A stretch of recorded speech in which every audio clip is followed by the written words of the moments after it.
يا مساء الخير، ازيكم يا بنات؟ عاملين ايه؟ يا رب تكونوا بخير. انتوا وحشتوني جدا. وكان اخر فيديو نزلته على اليوتيوب تقريبا من شهر، وانا من وقتها فعلا مسحولة، مفيش وقت خالص. رمضان كان الوقت قليل قوي. بعد رمضان في امتحانات، عندي ادم 5 ابتدائي وعندي رودينا 3 ابتدائي. يمكن رودينا خلاص خلصت، عشان كده قلت اصور لكم فيديو قبل ما انشغل مع ادم. بس ان شاء الله يعني خلاص اخر يوم في الامتحانات هيكون 15/5. وبعدها هنزل لكم فيديوهات كتير جدا. انا عارفة اني متأخرة عليكم، بس فعلا مفيش وقت خالص اني اصور اي حاجة. فشكرا لكل البنات اللي سألت عني، وشكرا لكل حد بعتلي، وانتوا فعلا وحشتوني جدا. يمكن اللي متابعني على الانستجرام او اللي بيشوف الشورتس، لان كنت شوية يعني بظهر على الانستجرام وكمان في الشورتس، يمكن بس اليوتيوب الفيديوهات الطويلة كان صعب عليا جدا اني اصورها.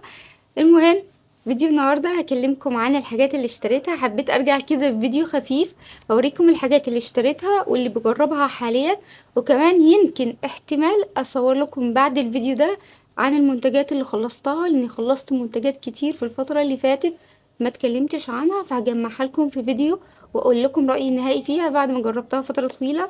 المهم، اول حاجة اشتريتها من الحاجات اللي لسه نازلة جديد وحبيت اني اجربها، من شركة ديرما اكتيف. ده من الحاجات الجديدة اللي لسه منزلاها الشركة من قريب، عشان كده ممكن تلاقوه كمان مش متوفر قوي في كل الصيدليات. فكرته شوية كانت غريبة بالنسبة لي، وده اللي شجعني اني اجربه. اللي متابعني عارف اني جربت منتجات كتير من شركة ديرما اكتيف، وعامله لكم ريفيو عن المنتجات اللي جربتها، هسيب لكم اللينك لو حابين. بس يعني ده انا كنت بصراحة مش مقررة قوي ان اجيب حاجة تاني من عندهم، بس فكرته غريبة انه جيل كمان هو اكت ريبير. يعني المفروض انه بيشتغل على الناس اللي عندها مشاكل في حاجز البشرة، وحاجز البشرة متضرر في نفس الوقت، في فورمولا خفيفة، جل كريم خفيف على البشرة.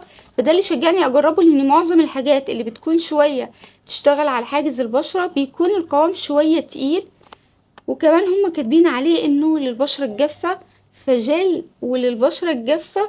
مش عارفة الموضوع هيكون يعني ظابط معاهم ولا لأ. وكمان البشرة الحساسة، خصوصا ان الحاجة اللي بتكون التركيبة او الفورمولا في شكل جل مش بتشيل مواد فعالة كتير، وده اللي بيخلي المنتجات اللي بتكون جل بتكون ضعيفة. كمان المكونات بتاعته حلوة، وده اللي شجعني ان اجربه. بيعتمد على المية والجليسرين، كمان في كالسيوم مغنيسيوم بوتاسيوم، وده بيفكرني شوية بالسيكا بلاست بوم بي 5 بتاع لاروش بوزي. وفيه الصوديوم هيرونات، الهيرونيك اسيد اللي جزيئاته صغيرة، في نياسيناميد، في العسل. فالتركيبة نفسها كويسة، بس يعني لسه مش عارفة. على فكرة هو سعره من غير عروض 169، فسعره مش غالي. بصوا الباكجين حلوة قوي، وبيجي كمان معاه معلقة. انا لسه هجربه، هو على فكرة جيل، القوام بتاعه جيل، فانا هجربه واقول لكم رأيي فيه. وتقريبا مفهوش عطور، فهنشوف حلو ولا لأ. خصوصا اني بحس الحاجات اللي بتكون جل ما بتكونش قوي في الترطيب. كنت اتوقع شوية يكون جل كريم زي مثلا بتاع شركة ديرماتيك. اللي متابعني قبل كده رشحته كتير ليكم، هو فعلا تحفة. ديرماتيك شركة بولندية، وعندهم جل كريم في 3 انواع من اللي هي لارونيك اسيد، وفي مواد كتير بتساعد على الترطيب. في نفس الوقت كان قوامه خفيف. مشكلته انه حاليا مش متوفر زي زمان، فهنشوف ده هيطلع حلو ولا لأ. خصوصا ان كمان سعره رخيص جدا، 169 من غير عروض، فسعره يعتبر حلو قوي. اشتريت من ايفا بيبي اويل، اول مرة اجربه، والمفروض انه كمان بالزيوت الطبيعية. انا قبل كده كنت مجربة فعلا فكرة البيبي اويل بس بحاجات شوية مستوردة، فقلت اجرب ايفا بما انه كمان شركة مصرية. ودلوقتي بندور على حاجات بديلة للحاجات المستوردة. وانا بحب فكرة البيبي اويل انه بيكون ترطيبه متوسط مش قوي، وبيكون خفيف على الجسم. وانا ما بحبش الزيوت اللي بتكون تقيلة على الجسم خاصة في الصيف، فالمفروض انه يكون خفيف وبيدي كده لمعة حلوة للجسم. فهجربه، كميته كبيرة وسعره رخيص، ولو طلع حلو هقول لكم عليه. من الحاجات اللي اشتريتها ومش اول مرة اشتريها، وكنت هتكلم عليه من فترة، بس انتوا عارفين بقى الفترة اللي فاتت كنت مشغولة، بس اشتريته تاني لان حاليا في عروض في صيدلية العزبي عليه. وقليل جدا لما شركة بايونكس بينزل عليها عروض، وهي شركة سويدية. حاليا في عرض قطعة والتانية بنص التمن على منتجات بس الصن بلوك والصن سكرين، مش على السيرم اللي موجودة عندهم. انا قريب هعمل لكم ريفيو عنه. ودي العبوة التانية انا اشتريتها بس عشان سعرها كان كويس، وما بينزلش دايما عروض على منتجاتهم. وده السان سكرين بتاعهم الدراي تاتش، المفروض انه فلويد وخفيف ومخصوص للبشرة الدهنية والمختلطة، وفيه عامل حماية من الشمس قوي ومقاوم للماء. مش عايزة احرق الفيديو، بس انا هكلمكم عنه في ريفيو.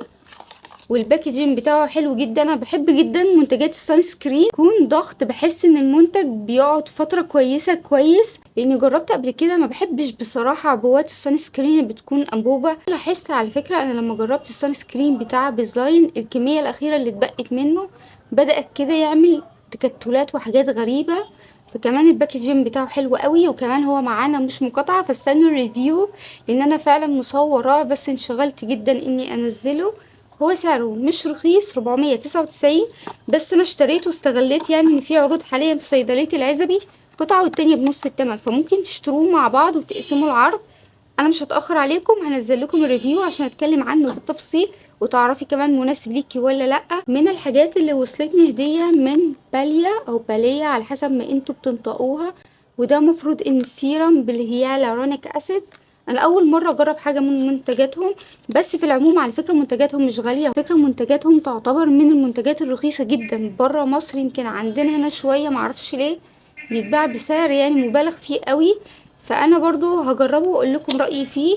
هوريكم بقى الحاجات اللي اشتريتها من شي ان. كان المفروض ان الفيديو ده اصوره قبل العيد، بس بصراحه ما كانش فيه وقت خالص، فقلت برضو هصوره واوريكم الحاجات اللي اشتريتها. قولوا لي برضو انتوا ايه رايكم. اول حاجه اشتريتها من شي ان، اشتريت الدرس ده. عجبني قوي الوانه صيفي، فهو حلو قوي على فكره. كمان في اللبس هحط لكم صور ليه على الانستجرام وانا لابساه. اشتريت كمان البليزر ده، هحط لكم صورته. انا بحب قوي درجه البيبي بينك، فهو درجته حلوه قوي، كمان طويل وفيه حركه كده غريبه في الكم، وده اللي عجبني فيه. بصوا ده شكله، هحط لكم برضو صوره ليه. بصوا الكم شكله عامل ازاي، بيتكشكش كده وبعدها بيتربط في يونكر، فشكله لذيذ. وكمان هو على فكرة طويل جدا، ودرجة البيبي بينك بتاعته حلوة قوي. وبفكر البس عليه حاجة كمان بيبي بلو. كمان طلبت دول من شي ان. بصوا بقى انا بحب قوي شكل الحزام اللي بيكون شكله فيونكة، فاي حزام بشوفه شكله فيونكة بطلبه على طول. بصوا ده كان عندي اصلا من الاول، شكله لذيذ قوي وحلو جدا، فطلبت منه اشكال تانية مختلفة. في الشكل ده شكله تحفة لو هتلبسيه على دريس او حاجة سواريه، فشكله حلو قوي، بيغير فعلا من شكل الطقم. كمان برضو في يونكة تاني طلبت الحزام ده. انا بحب برضو الحاجات اللي بتكون رفيعة، في شكل دريسات بيكون فيها اشيك الحاجات الرفيعة، فده برضو في يونكة شكله كده رقيق. كمان اشتريت الدريس ده، بس ده اشتريته من واتساب. على فكرة انا بحب جدا اللبس بتاعهم والدريسات. اشتريت ده ستان، وده اللي لبسته في العيد. بصوا الكم كده بيجي واسع وفيه فيونكة، والوانه حلوة قوي. والازرق على فكرة السنة دي طالع موضة جدا، وده شكله بيكون كده واسع من فوق وفيه حركة، فهو حلو. الوانه حلوة قوي، والستان بتاعه مش اللي بيلمع قوي بزيادة، لا ناعم كده. وبس كده، وده كان الفيديو. حبيت ارجع بفيديو كده خفيف. كمان انا ليا فترة اصلا ما بصورش، فنسيت فعلا التصوير، فحبيت ارجع كده بفيديو ما يكونش طويل. بس كده، يا رب يكون الفيديو عجبكم وتكونوا استفدتوا، وشكرا ليكم، ومع السلامة.